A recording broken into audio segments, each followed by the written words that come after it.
Bonjour et bienvenue. Aujourd'hui, on va plonger dans une pile de documents qui peuvent paraître un peu rébarbatifs à première vue. Oui, on peut le dire.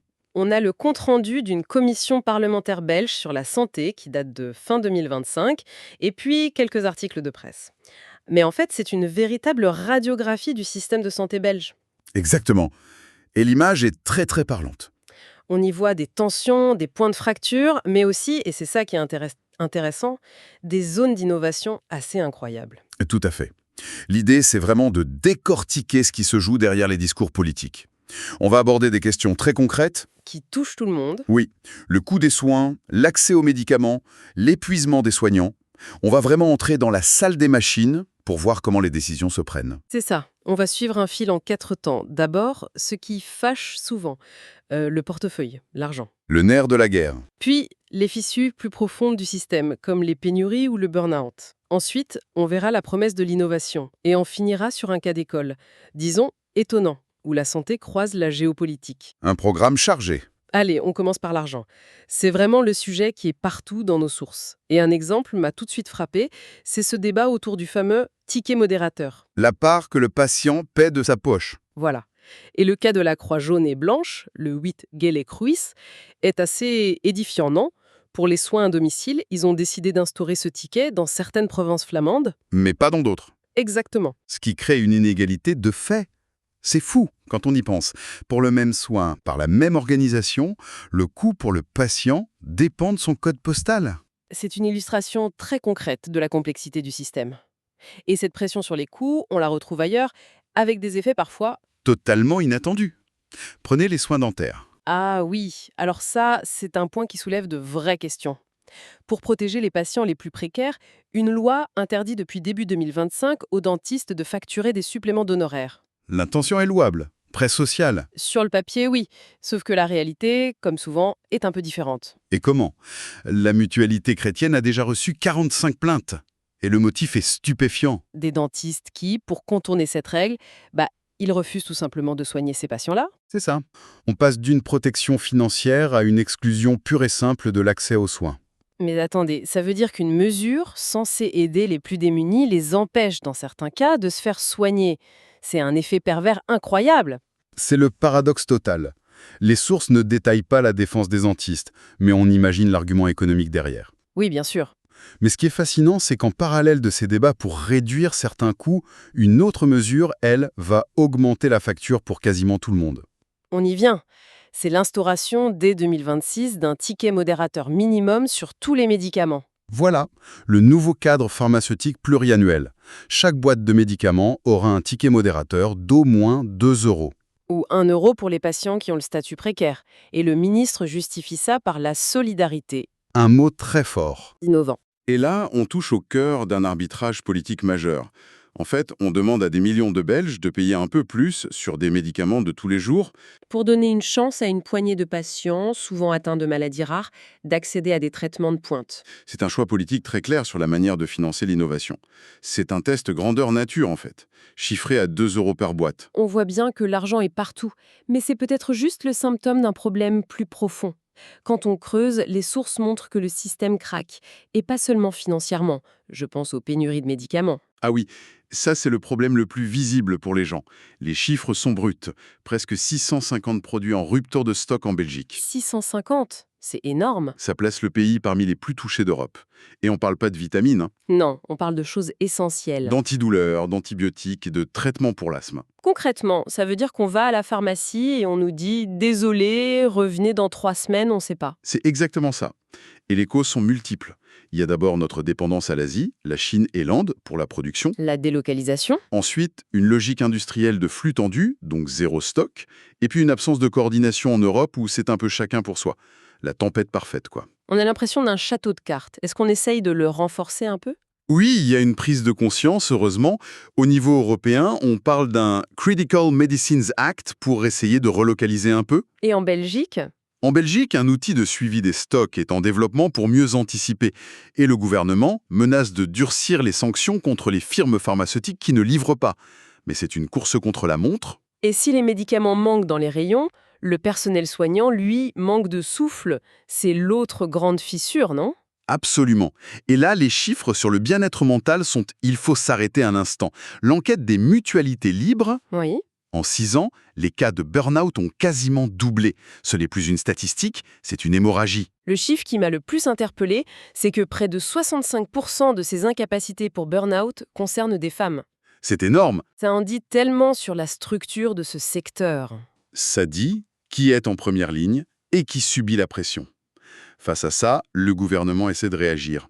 L'idée, c'est d'intervenir plus tôt. La prévention plutôt que la réparation. C'est l'objectif, via la médecine du travail notamment.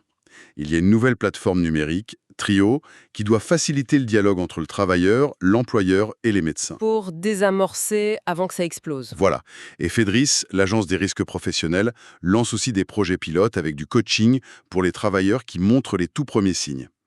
La grande question, c'est de savoir si ce sera suffisant face à l'ampleur du phénomène. Face à ce tableau de pénurie et d'épuisement, on pourrait être un peu pessimiste. Et pourtant, en même temps, le système investit dans une course à l'innovation qui pourrait tout changer. C'est tout le paradoxe. C'est l'autre phase de la pièce, exactement. Le système craque sur ses bases, mais il investit massivement dans le futur. On a parlé du financement de l'innovation. Oui, avec le nouveau ticket modérateur. La procédure que cet argent va financer s'appelle Early and Equitable Fast Access, ou EEFA. Et ça, c'est une petite révolution. Une révolution? En quoi? Et dès 2026, des médicaments très prometteurs vont être remboursés temporairement, avant même leur autorisation officielle de mise sur le marché par l'Europe. Ah oui, quand même. L'objectif, c'est de court-circuiter les interminables négociations de prix qui font perdre des mois précieux aux patients. Et ça répond à des situations très concrètes, j'imagine. On pense à quoi, par exemple? On pense à la thérapie par cellule CAR-T, cette immunothérapie de pointe contre certains cancers. Le débat au Parlement montre bien le dilemme. C'est-à-dire? Pour garantir la qualité de ce traitement ultra complexe, on a limité son administration à quelques grands hôpitaux universitaires, Louvain, Gand, Anvers. Ce qui crée une autre forme d'inégalité, une fracture géographique. Si on habite loin, l'accès à l'innovation devient un parcours du combattant. C'est le conflit classique, hein. Concentration de l'expertise contre proximité des soins. Mais il y a une autre innovation, moins technologique, mais peut-être tout aussi fondamentale. Laquelle? Depuis avril 2025, la voix des patients est entrée officiellement dans la commission de remboursement des médicaments. L'organe qui décide si un traitement sera remboursé ou non. C'est un changement culturel majeur, ça. C'est énorme. Pour l'instant, c'est un rôle consultatif. Concrètement, comment ça se passe? Il y a 2 représentants d'associations de patients qui siègent en permanence. Et surtout, pour chaque nouveau médicament innovant, un expert externe du monde des patients est consulté. Un malade, un proche? C'est ça. Et l'outil principal, c'est un questionnaire patient qui cherche à savoir ce que les études cliniques ne mesurent pas. L'impact sur la vie de tous les jours? La fatigue, la douleur, Tout le vécu, exactement. tout ce qui était absent des dossiers très technocratiques. On ajoute la réalité du terrain à la science pure. Cette idée d'intégrer des critères qui ne sont pas que scientifiques ou économiques, ça nous amène à notre dernier point, sans doute le plus délicat. Oui, on va voir comment la santé peut être rattrapée par la géopolitique la plus brûlante. Il s'agit d'une question posée au Parlement sur un possible boycott de produits médicaux israéliens. Plus précisément ceux de la société pharmaceutique Teva. Exactement. Et la demande vient d'acteurs du secteur eux-mêmes, comme des réseaux d'hôpitaux, qui s'interrogent sur la mise en place d'un cadre éthique pour leurs achats. C'est un terrain absolument miné. Comment est-ce qu'on répond à une question pareille qui mélange éthique, politique internationale et santé publique?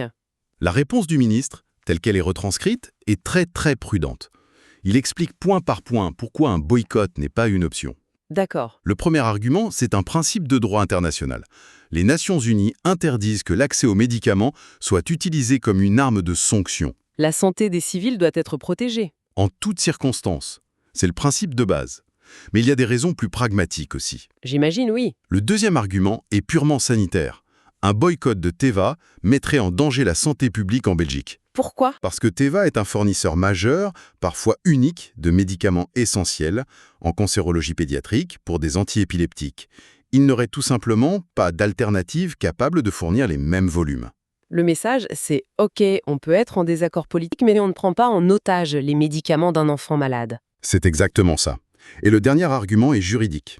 Teva n'est pas sur une liste noire de l'ONU et la loi ne permet de retirer une autorisation que pour des raisons de santé publique, pas politique. » Le gouvernement trace donc une ligne très claire. Oui, Entre cette position et d'autres mesures, comme l'interdiction de produits venant des territoires occupés, ça montre bien la ligne de crête sur laquelle les décideurs doivent marcher, concilier des convictions éthiques et l'impératif de continuité des soins. Alors si on prend un peu de recul, l'image qui se dégage, c'est celle d'un système de santé en équilibre. Extraordinairement précaire, Oui, tiraillé en permanence. tiraillé entre le besoin de maîtriser les coûts et la promesse d'innovation hors de prix, entre la dépendance à des chaînes mondiales fragiles et le besoin de reconstruire une résilience locale. Et au milieu de tout ça, il y a une tendance de fond qui se dessine, c'est la place de plus en plus centrale de l'expérience du patient. L'entrée des associations dans les commissions, ce n'est pas anecdotique. Non, c'est une reconnaissance officielle. La reconnaissance que les données scientifiques, les chiffres, aussi indispensables soient-ils, ne suffisent plus à eux seuls pour prendre les bonnes décisions. Le vécu des gens devient une donnée à part entière. Ce qui nous laisse avec une question assez vertigineuse pour la suite. La vraie interrogation, c'est de savoir si le témoignage d'un seul malade, son expérience, pourra un jour peser aussi lourd qu'un argument budgétaire à 9 chiffres. Aucune contrainte géopolitique. Est-ce que cette nouvelle voix qu'on donne aux patients sera un simple murmure consultatif ou un véritable contre-pouvoir capable de réorienter les décisions qui pèsent sur notre santé à tous ?